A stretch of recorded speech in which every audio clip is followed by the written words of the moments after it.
Welcome, everybody, to another episode of Cash Flow Positive. I have a really special episode today. In fact, it was so special, halfway through the recording, I believe the government shut down the Wi-Fi of myself or the guest because it just went blank and cut out, and we had to kind of start in the middle there because the content was so good and helpful. I just don't think they wanted it to get out, but it's going to come out. You're listening to it now. We're going to be talking about, is it really a buyer's market? And there's a lot of indicators in the market going on today that are going to help us know, like, yeah, it is, or maybe it isn't. So I wanted to bring on an expert who is in the grind day to day, helping buyers essentially get the financing to purchase properties in short, with their short-term rentals. And I wanted to bring in one of the best lenders. This is a lender that our team refers to all the time. She actually closes on the deals. That's really important. Been seeing a lot of that not happening. So anyway, so without further ado, Brena Carl's from the Mortgage Shop. Welcome to the show. Tell us more about yourself. So my name is Brena Carl. I'm the CEO and founder of the Mortgage Shop. So we specifically specialize in short-term rentals, long-term rentals, and vacation home loans. We are one of the top brokerages for the number one non-QM lender in the country. So pretty proud of that.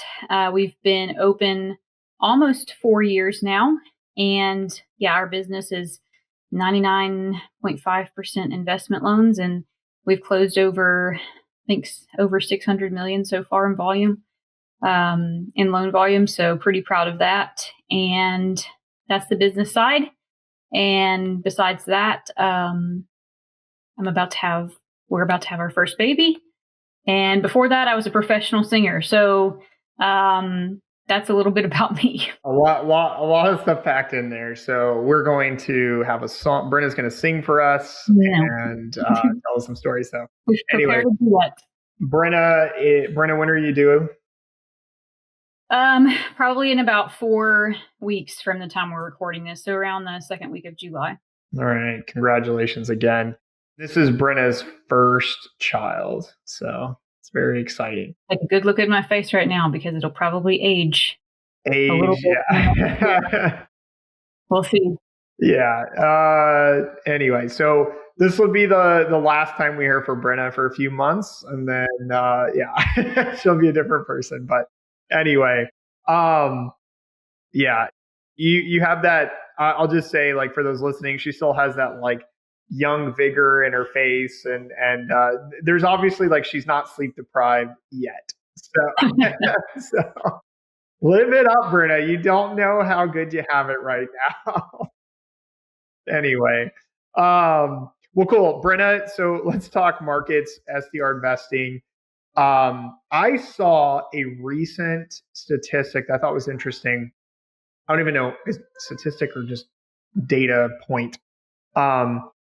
There's a difference of 500,000. So there's 500,000 more sellers or homes for sale than people actively looking to buy on the market today. I don't know if you've seen this like thing. It's like the number of houses for sale is like way over the amount of people that are actually looking to buy a house. Not sure how they calculate that. I've been seeing this like chart, and it was relevant. We saw like these numbers, around 2008 or something like that. And so it's just doesn't mean we're in a recession. People are just like, hey, this is really interesting. But basically, there's more sellers than there are buyers. What are you seeing from your side as a lender with people buying? Are there just that many less people buying from before, or like what's going on? So when you say that to statistic, is that including like all inclusive of like primary residences as well? It is. You're a smart lady. So surprising too, because a lot of people saying there's a housing shortage, right, for primary residence borrowers, and that's a big thing. Like people can't afford the properties, or they can't get an offer accepted because somebody else came in with a better deal on primary residences. Obviously, I don't do a lot of primary residences, but that's all you're seeing in the news is people kind of complaining about that and having that grievance. So it's funny that this statistic says that. Now, for investment properties, you can't be all encompassing of the country. There might be more sellers out there in certain areas, but then we're seeing in some areas where sellers are, willing to work with these borrowers. The borrowers are buyers. There's multiple offers now on properties. Let's talk about like the Panhandle of Florida, Smoky Mountains, some of the bigger tourist areas. We are seeing quite a bit of volume coming in. We're actually over what we did last year, this time, year to date.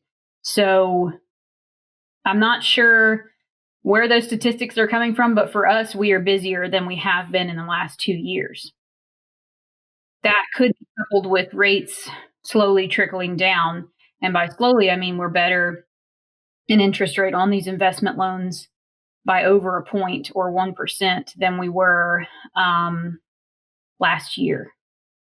So I think people are getting used to these rates now, and hopefully all of the people that assume that you're going to get a COVID rate, which means like a 2% or a 3% or even a 5% on an investment property, you're kind of like, okay, that's not the case anymore. Let's run numbers with realistic interest rates. And now everybody's making those numbers work for themselves.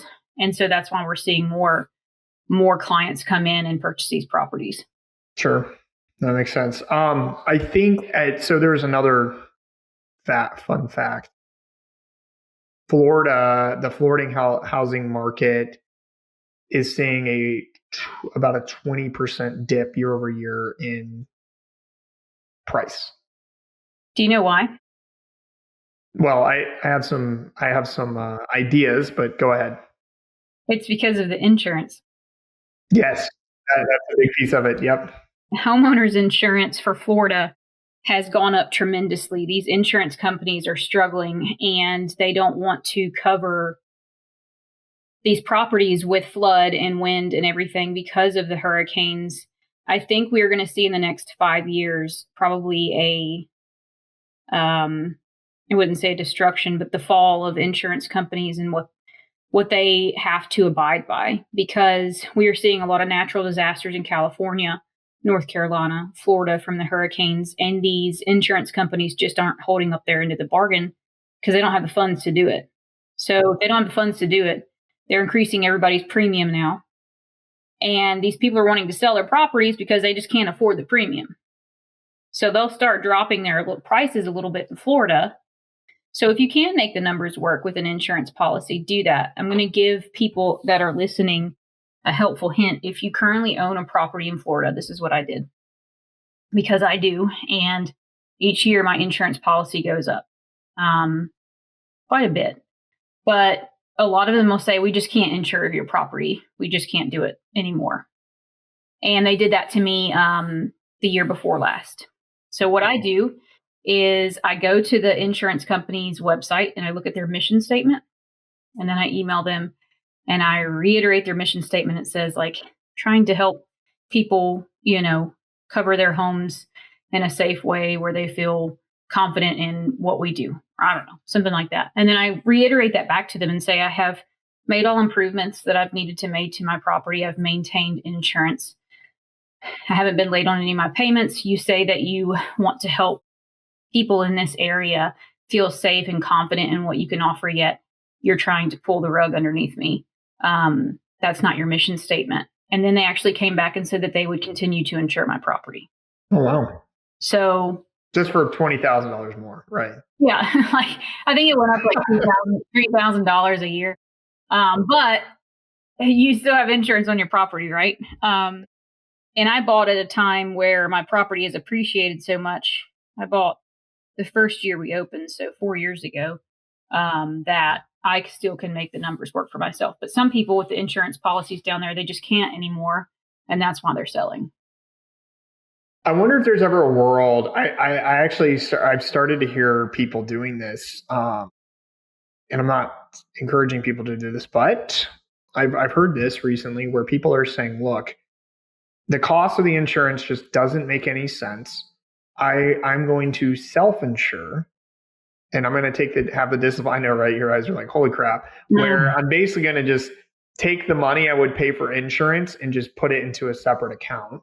And if something happens, hopefully nothing happens in the next year or so, but it's basically in the account and still there.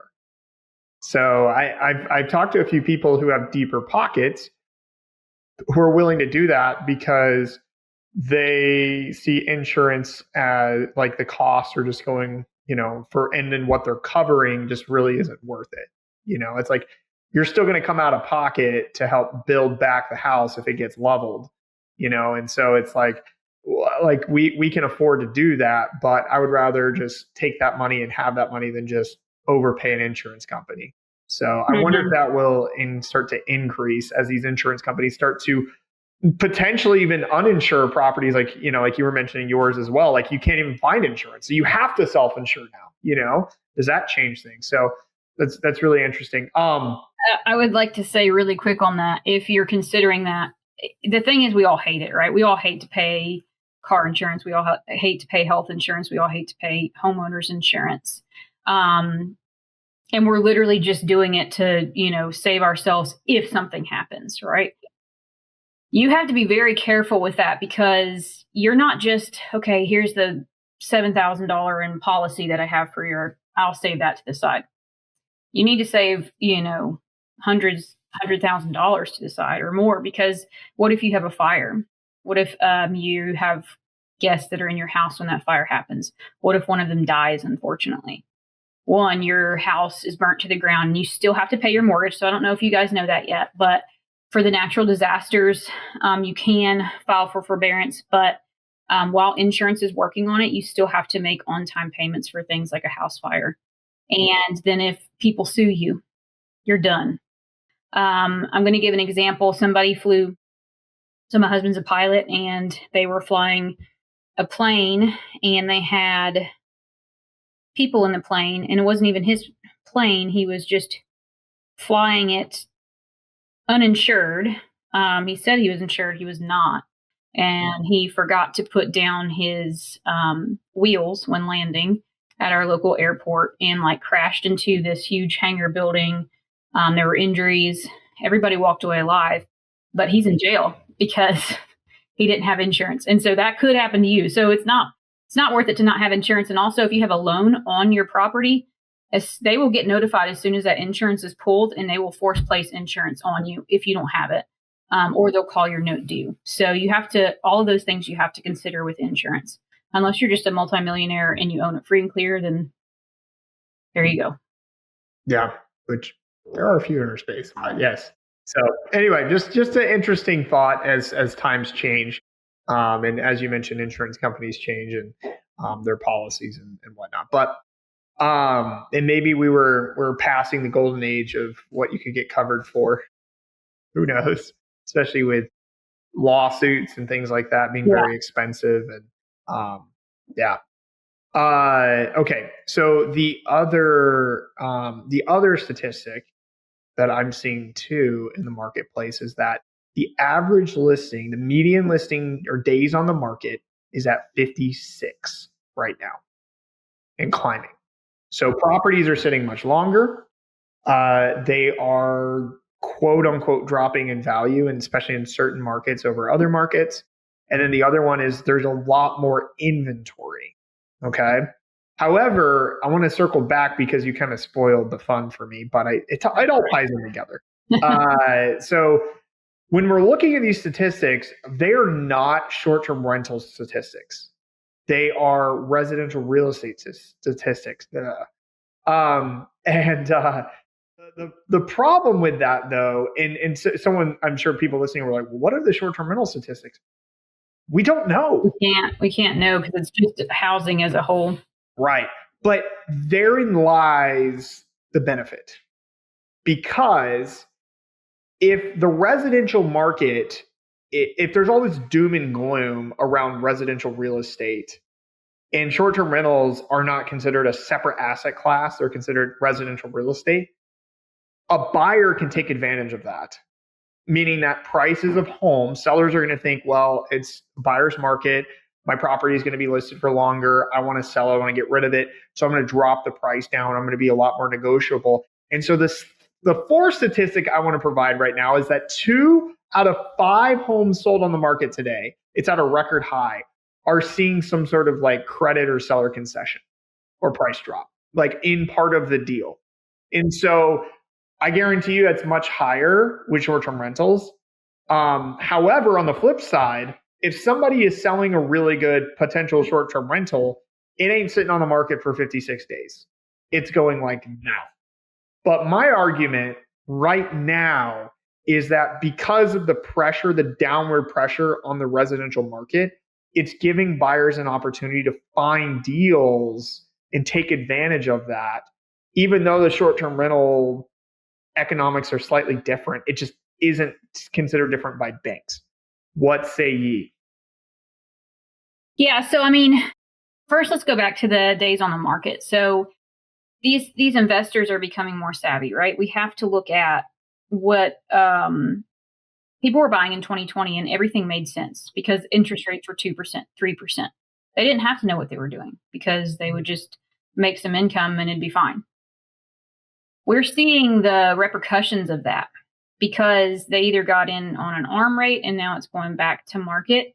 And that's why a lot of people are selling, because there's so much more competition now in short-term rentals, and to be better, you have to know what you're doing. You can't just wing it.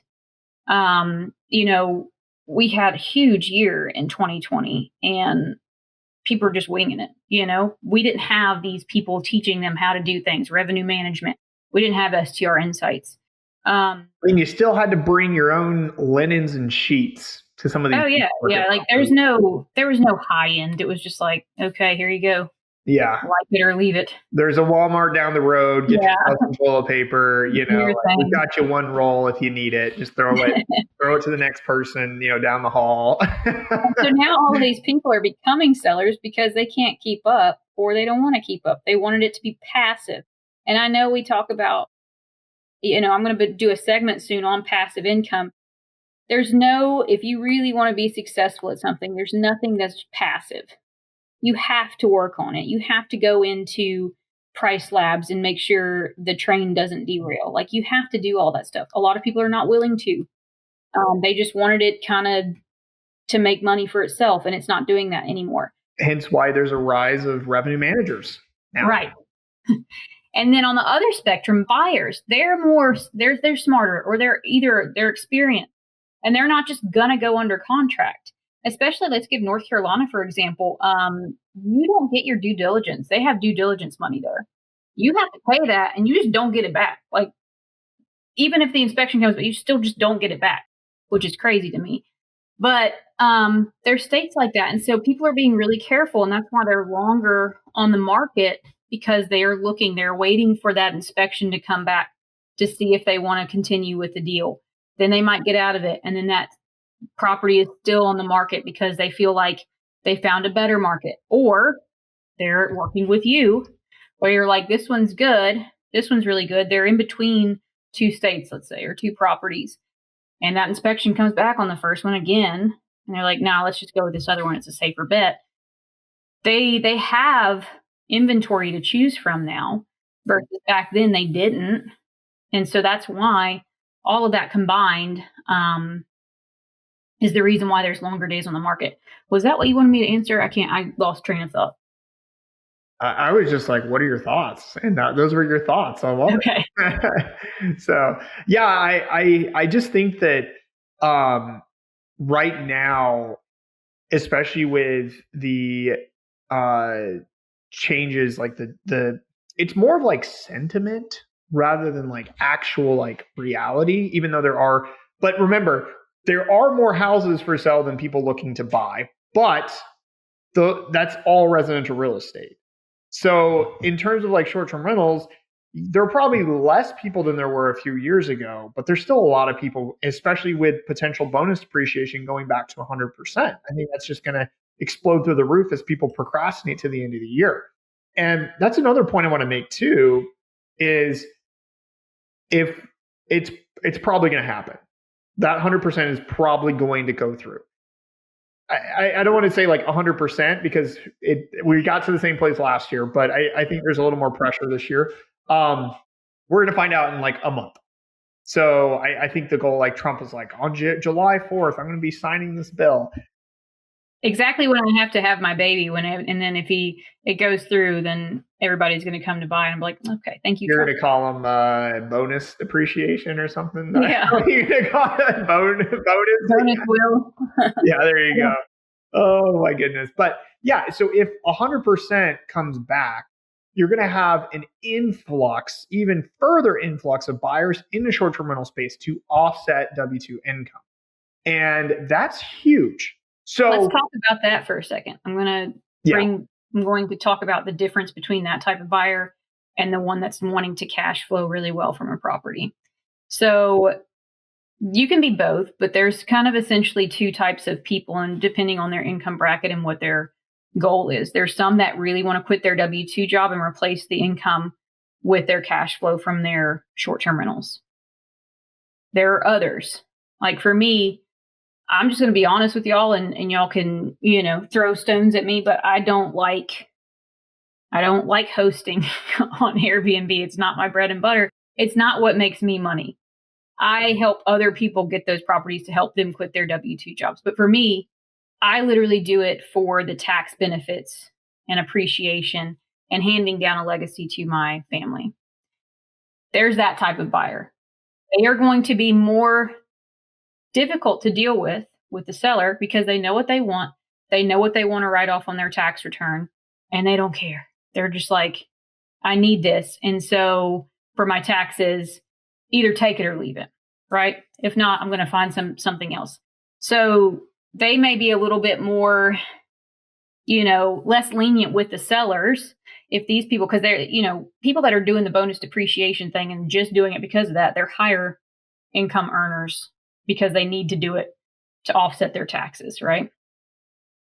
Then there's the investor that really just wants to get their first investment property, and maybe they'll waive their inspection, which I don't recommend, but we're going to see a little bit. If that 100% bonus depreciation comes back, we are going to see a shift in the personality of borrowers and what they're going to be offering.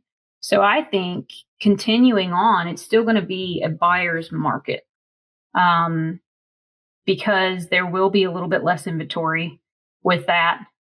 Prices have not gone down tremendously in these short-term rental markets. It's just inevitable. If rates continue to slowly decrease and that comes back, then that's a buyer's dream right there.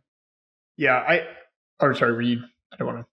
I'm done. Okay, all right. I was like, no, I'll let you finish. But I just remembered one thing that I think is really fascinating. So like the Smoky Mountains right now is seeing one of their highest record number of properties for sale in like the last 10 years or something like that. Somebody go verify that in the thing. But yeah, I know that is true. Like I've heard realtors say whatever. There's a lot of inventory, but I think that when bonus depreciation comes back, you're going to have two types of people though, like you were saying. So you're going to have these buyers who are just going to go buy any houses. You're going to have buyers who are a little bit savvy, but then I think you're also going to have some people who are like you and me who are like, I don't really like hosting, and this is really competitive, and I'm going to try to sell my place because I know what type of buyers are out there. So I actually think we're going to see an influx of supply as well during the. I think it's cause and effect, right? Because people know, well, these people are doing it. I can cash out. I can show a rent roll, and they'll buy it. They'll take it turnkey, and they'll run with it. I think some people will find success, but I think a lot of the people who try to do that also will find out that people aren't just going to buy anything. There will be some who will, but most of them, like you said earlier, buyers have gotten a little more savvier. So I think it's going to be like you'll see a camp of both parties, but there will be even more supply. So long story short, is it going to be even a better buyer's market? I think they're going to be more competitive when the bonus depreciation passes. It'll be more competitive over the better properties. Yes, it'll be better over the higher performing properties that are already rent ready. Like people don't want to put in the work. So there are people that will put in some sweat equity, if they are first time investors. We did on our beach house just because I knew the value that it would bring. But one thing, there's so many variables, and I think it's going to be give and take. It's there's a lot of inventory. There's not a lot of inventory. And I think it's going to be kind of back and forth for a little while, because you talk about sellers wanting to sell their rent ready property. Going back to taxes, what are they going to do? Are they going to pay capital gains? Or are they now going to go buy another property in a different market to avoid paying those taxes? So yeah. So if you guys don't know what a 1031 exchange is, it's taking your proceeds from a sale, and it's kind of like income, right? If you don't do anything with that, the IRS, you will get taxed, and you'll have to pay capital gains on your tax return when you file it to the IRS.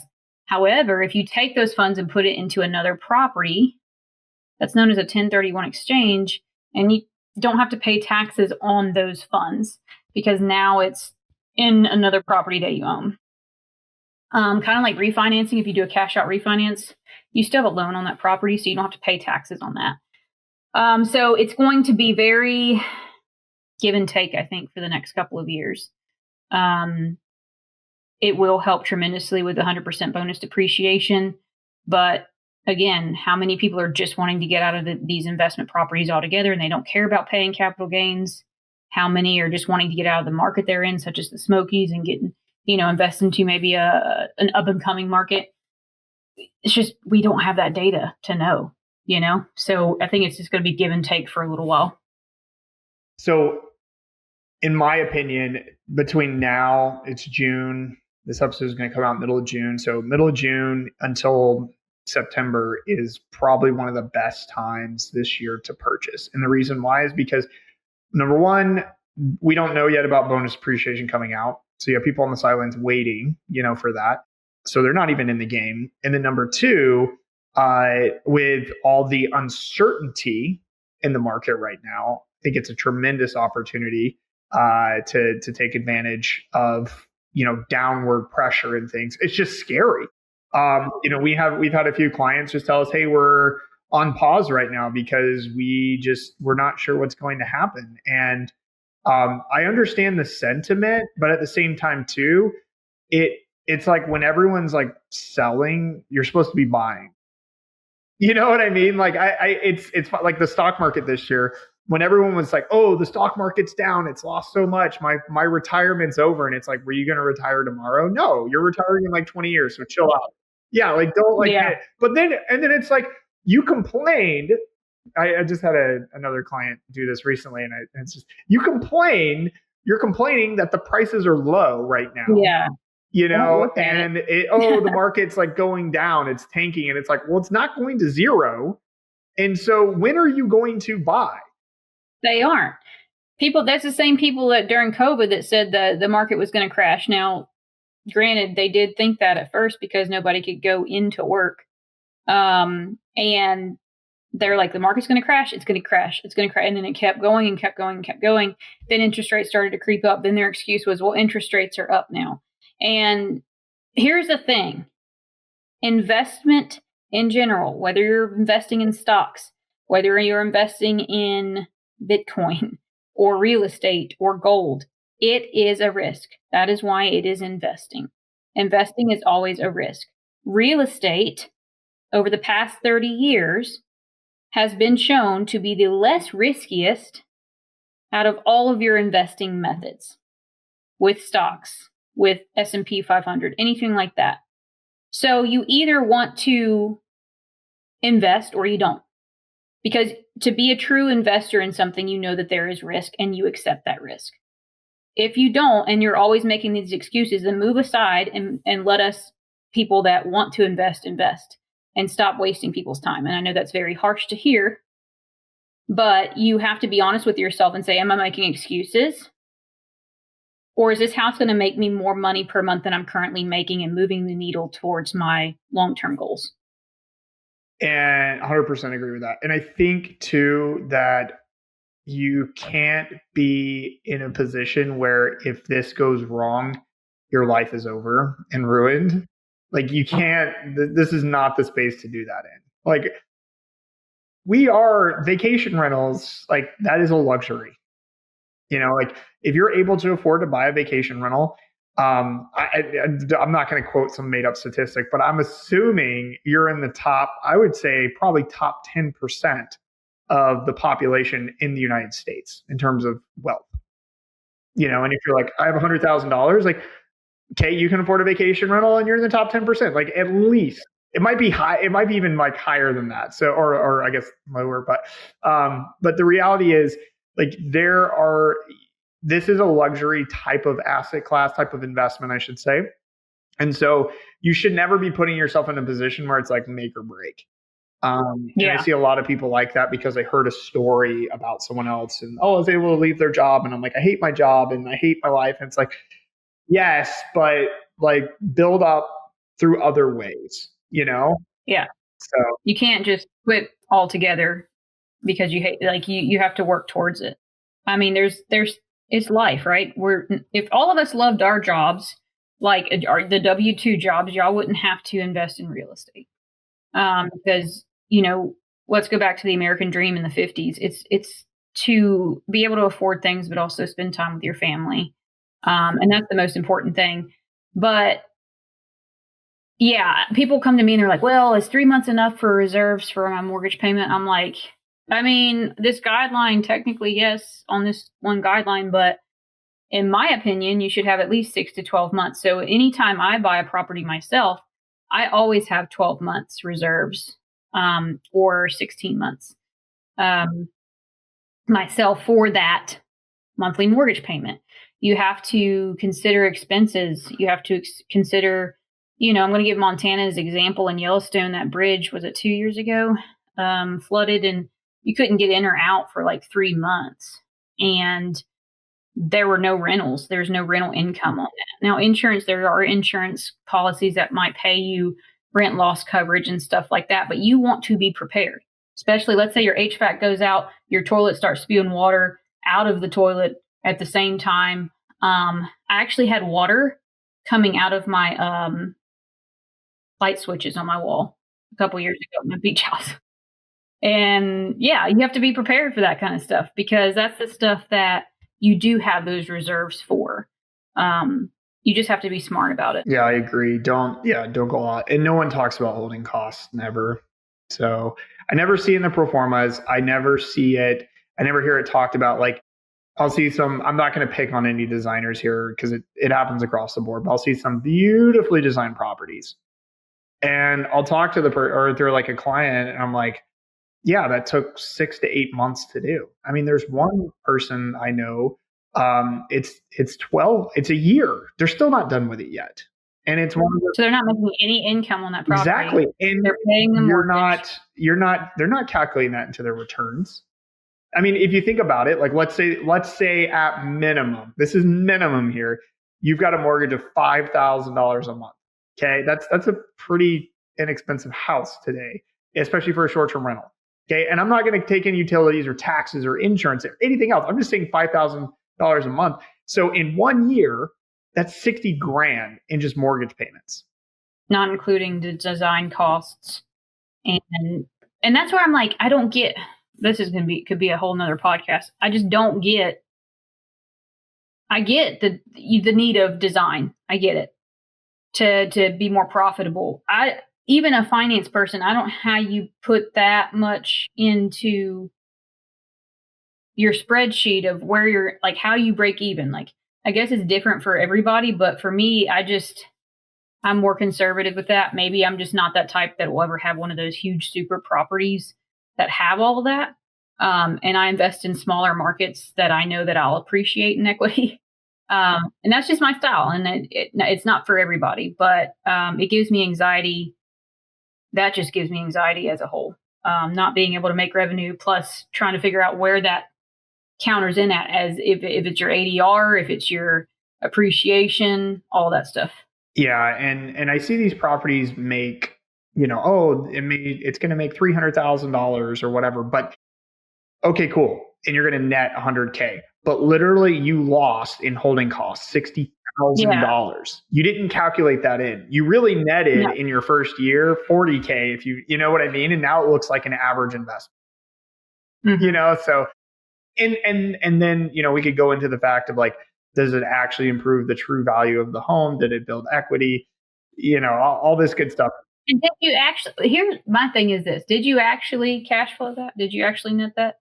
Like, where are these, these people say that on Facebook and online, but I want to see, I see numbers. Like, I see them every day. Numbers, yeah, you're right. People don't track that crap. They just look at their gross. Yeah, I try to talk to my client. I mean, like, the perfect scenario for me, the dream scenario for me, is if all of my clients would report their numbers back to me after a year. You know how hard it is I'm like, how much did you make? You know how hard it is for some of them to tell me just what they grossed? How? It shouldn't be. They just don't track it. I mean, and you say like hard, like they can go into Airbnb or VRBO and pull a sheet together, but like they're just not tracking it, And I'm like, well, hey, you should probably do that to see how you're doing. And really, the gauge in the short-term rental space right now, and I've even seen it with a business partner of mine, is, are we booked or not? It's not how much money we're making. It's, are we booked or not? Like, so for example, our big Kentucky property we just launched, literally our occupancy rate is 97% for the month of July. And he's like, this property's crushing it. And I said, we missed it. I said, we just lost $20,000. It's a 9-bedroom property, sleeps like 30 people. It's big. I said, we priced it too low. Our guy who's pricing, he priced it too low for July. We should not be at 97% occupancy for any month of the year for a property of that size. And so it's just lessons like that. And he's like, well, we are only at like 50% for August. And I was like, great. Our target's only 60%. It's like, we're doing great. Like, that's a good price month. And so like it's all about revenue, and are you tracking that and how that's going? So I just feel like a lot of people aren't doing that. So how do they know what they're how well they're going? That's why I'm like, how do we really know and trust that you're making that? Because the thing is, I actually see real numbers every day, all day. And it's hard for me to believe those numbers until I actually see them on paper. 100%. So it's just, we got to take people's, face value. So yeah, I would die to get those numbers. Like, I'm trying to so I thought about a way of creating a software that would help like accounting, like it would connect into their Airbnb accounts and stuff and pull that information. But Airbnb really doesn't like third-party software doing that. And I've seen third-party software get like called out from Airbnb. Like IntelliHost, they were doing that and they got caught. And it's not, they were given permission but Airbnb didn't like that. And so it's kind of silly, but yeah, I was like, so anyway, here we are. Okay. One thing, Brenna, it's been like 35 minutes. We haven't even talked about this, our interest rates. Oh yeah, we need to talk about it. We got a lender on it. We haven't talked about it. Everybody stopped listening. They're like, okay. Everyone's like, yeah, whatever. So interest rates, so going back, it's a buyer's market. How is it possible? I mean, what would cause it to be a buyer's market with interest rates the way that they are today? Softball question. That's just a law. It's kind of like, it's getting there because the rates have slowly decreased in the past year. And by slowly, I mean, pretty significant from a year ago, but in the past 6 months, it's kind of like slow trickle. And people I answer nicely on Facebook, but everybody's like, well, I think I should wait to refinance in 6 months because the rates will be lower. No, they won't. They're not going to be. If you even look at even a drastic change, let's say like a 7.5% interest rate versus a 7.25% interest rate, your payment difference on that might be $20 a month, maybe. The interest rates aren't even going to decrease by that much. They might decrease by 0.125 at most in the next 6 months, maybe. And that's going to save you maybe $10, $15 a month. Versus we're also now looking at, there's somebody that really wanted to rush and refinance a new renovated property they had, and the appraised values were going down in that area, and they didn't want to wait. So you have to think about what your current property is going to be valued at right now, if it's fine to refinance. And if you're waiting for something to just drastically happen for rates, it's not going to happen. So if you need to refinance right now, you need to. You just do. It's not going to change your payment. You waiting, rates might increase some. We never know. We never know what's going to happen. And so now that they are trickling down, why not refinance if the numbers make sense for you? Or the people that are always like, well, I want to wait till rates come down to buy. Well, you've been waiting for 3.5 years now. So it's not happening. It's not, our average rate on the last 30 years is what, 5.5%? And I think we're almost at that now for primary residences, like baseline. So I don't want to curse on this, but like our Southern saying is like, you need to shit or get off the pot. And if you can make the numbers work now, do that now. Interest rates aren't going to decrease drastically in the next 6 to 12 months. They may slowly trickle down, but it might be the cost of the interest rate. So what people don't understand is there's a base rate. Let's say that base rate is 6.875. So we have a 6.875 interest rate as base right now for 15% down investment only, conventional. And that rate right now might not cost anything. Next week, the rates might go down a little bit. And what that means is it's still going to be a 6.875 interest rate, but it might like give you a little bit of a credit, like $20 towards your closing costs for that interest rate. It's not going to drop to 6.75%. It'll take a few weeks for it to drop to where 6.75% is the same cost or no cost as 6.875 was 4 weeks ago. Does that make sense?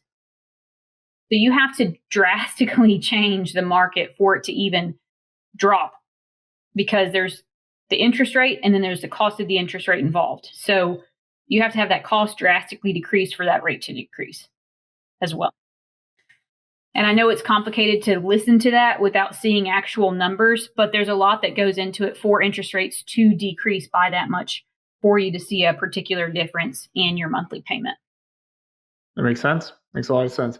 I think too, I hear a lot of people complain about like inventory with the deals, and like, so interest rates, inventory, competition, like all these different categories. And when I say inventory, we've been talking at the beginning, we talked about there's a lot of supply, but the inventory of the types of good deals that everyone's looking for. Like, I've been helping people find properties for 3 years. The inventory has literally been about the same for the good deals that come out. Like, it doesn't really change. It's not like magically, like sometimes like 1 month we might see like, 10 more properties pop on that are better, that are good rather than like 5, but it's not like it's like a full season or whatever. It just happenstance. And it's also when people are listing properties too. There's times, but people don't list properties during Christmas or, holidays or whatever. Right. And those kids go back to school. Right. There's a little bit of seasonality to it. But at the end of the day, if you're sitting on the sidelines, everything that we're talking about is what you just said earlier. You either shit or you get off. There's nothing in between. Like, it's like now is the best time. Actually, the best time to buy was yesterday. And then the second best time is today. Like, it's not in 3 months. It's not down the road. It's not the end of the year. It's right now. Take advantage of that. Brenna, as we're kind of wrapping up here, do you have any final thoughts or anything you want to add to this conversation? No, I feel like that's it. Like, we are seeing higher numbers and volume for our loans that we've closed this year than the last 2 years. So people are getting used to these numbers. So it's not going to change any as these rates slowly start to decrease. I don't think they're going to increase drastically. I don't think they're going to decrease drastically. I think it's going to just be a slow burn for the next year and a half to 2 years. But if people are getting used to these rates, then that's your competition. Whoever's listening, that's your competition, because they are making the numbers work and they are buying while you're sitting on the sidelines. We all know that the property is going to appreciate. Will it have ebbs and flow like your 401k account? Yeah, maybe. But over the course of 10, 15 years, your property will appreciate in value. It's common sense, it's math, it's inflation. So There's a lot of excuses that you can come to the table with. Yes, an investment is always a risk, and that's why it is an investment. But if you actually run the numbers and make them work and stop making excuses for yourself, then you will see that you will start to see more properties that might actually work for you. I love it. I love it a lot. Cool. I'm ready to go run through a wall now and buy a bunch of houses. Yeah, yeah, buy houses. Cool. Well, Brenna, thank you so much. Just final shout out to Brenna. So, Brenna, how do people get in touch with you if they're interested in learning more about your products, what you do? I know you've got some lead magnets on your site. Like, I just spoiled it, but how do people learn more about it and get in touch with you? Yeah, so I'm on every social media platform. Our website's mortgage.shop. We have so many cool little calculators for you if you're a nerd like me and like calculators about your debt to income ratio. If it's it'll actually tell you if it's right to refinance your property right now. Your rental income calculator. So with Kenny saying like, "Hey, I wish I knew what people actually made on this," you can actually use that and see what you made on a property total. And any way to get in touch with me, Brena Carl's on Facebook. We have our Financing Short-Term Rentals Facebook group as well. That's literally almost 4,000 people, which is cool because I thought we'd only have like 300 in a financing group. That's owned and operated by me, and I answer any financing questions in there for you, even if you're not working with us. And if you want to either message me on Facebook or email me directly at brenna@mortgageshop.co. We did not open our business in time to get a .com website, so it's just mortgageshop.co. So brenna@mortgageshop.co. All right, cool. Well, Brenna, thank you so much for being on the show. I hope everyone enjoyed this. And if you're on the sidelines, you know how we feel. If you're looking to buy and you're like, when should I buy? Like, you know how we feel. And I just like to, say like, I'm always looking to buy. Like I'm constantly in the game looking for opportunities. I don't think there are times it's a little bit easier than other times, but that doesn't mean there's not opportunity out there. And so take action, and that's how you build wealth and see returns. When you take the leap, just take the freaking leap. So anyway, great episode today. Thanks, Brendan. If you enjoyed this episode, it would mean the world to me if you could go in and leave a review on Spotify or iTunes. Love reading the 5-star reviews. Hint, hint. And anyway, let's get a shout out there. So thank you so much, everybody, for listening, and I'll see you on the next episode of Cash Flow Positive.